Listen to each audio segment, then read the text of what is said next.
Salut les amis, aujourd'hui j'essaie débarque à Quimper, dans le Finistère. On profite que les enfants soient encore un tout petit peu en vacances pour visiter une école fraîchement équipée d'un système de ventilation mécanique par insufflation.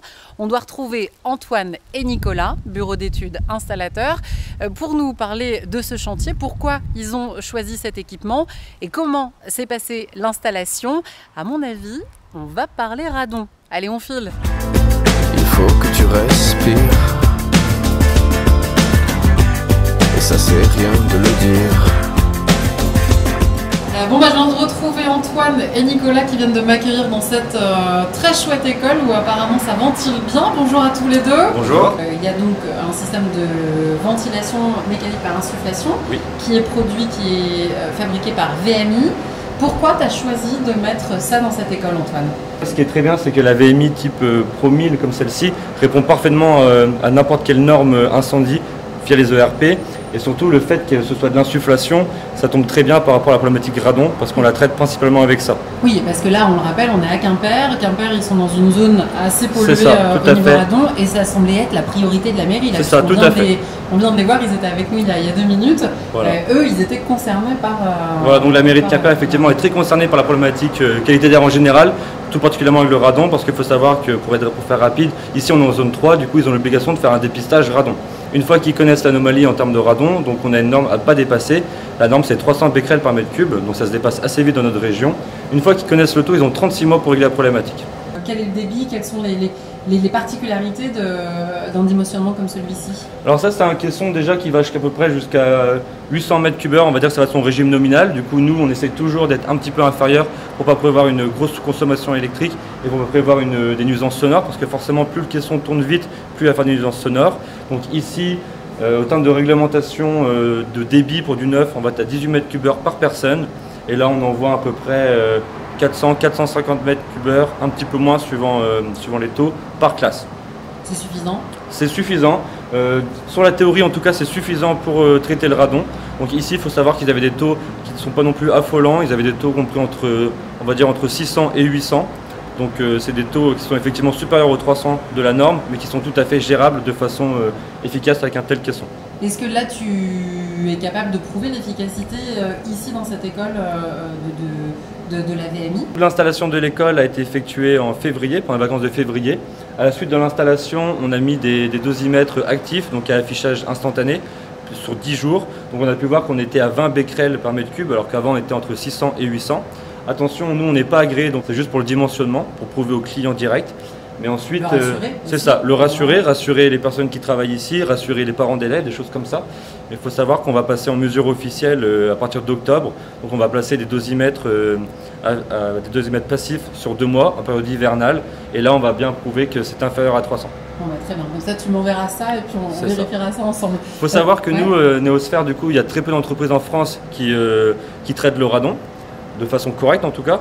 Et il faut savoir que nous, on est l'une des seules entreprises à s'engager sur le résultat des 300 becquerels par mètre cube. Alors il n'y a pas que le radon, il y a aussi toutes les autres problématiques quand tu es dans une pièce fermée.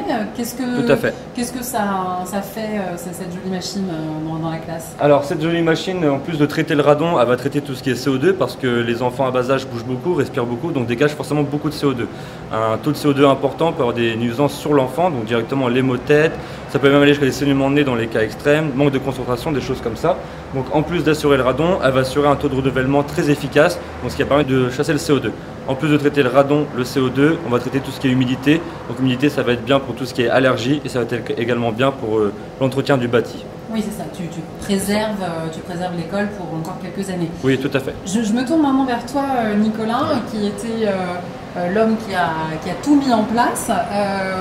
Comment ça s'est passé l'installation de cette VMI et est-ce que tu en avais déjà posé? Alors oui, ça fait... T'es pas à ton premier coup d'essai? Non, c'est ça. Ça fait bientôt 4 ans que je bosse en sous-traitance pour Néosphère. Ouais. Donc j'ai un petit peu l'habitude aussi de poser ce genre de système. Écoutez, on fait tout le réseau en Galva, ensuite on pose la machine, et puis on la branche électriquement, et puis voilà. Oui, parce que toi, tu es électricien à la base. Oui, je suis électricien. Et comment ça se fait que tu poses alors des systèmes de ventilation? Eh bien, le fruit du hasard a fait que j'ai rencontré des personnes de chez Ventilaire Sec VMI, et ils cherchaient actuellement des sous-traitants. Et donc de fil en aiguille, en fait, j'ai commencé à travailler en sous-traitance pour eux. Ok. Vous étiez combien sur ce chantier? Ça a duré combien de temps? Alors on était 2 la première semaine pour effectuer 2 installations de VMI. Et la semaine d'après, nous étions 3 pour effectuer les 2 dernières. On a vu d'ailleurs que dans l'école, là, dans les salles de classe, les gaines étaient apparentes. Pourquoi? Dans cette classe-là, en fait, la réservation sur le faux plafond n'était pas assez importante pour qu'on puisse y glisser les gaines de diamètre 250. Donc on a pris avec la mairie la décision en fait, de le placer en apparent.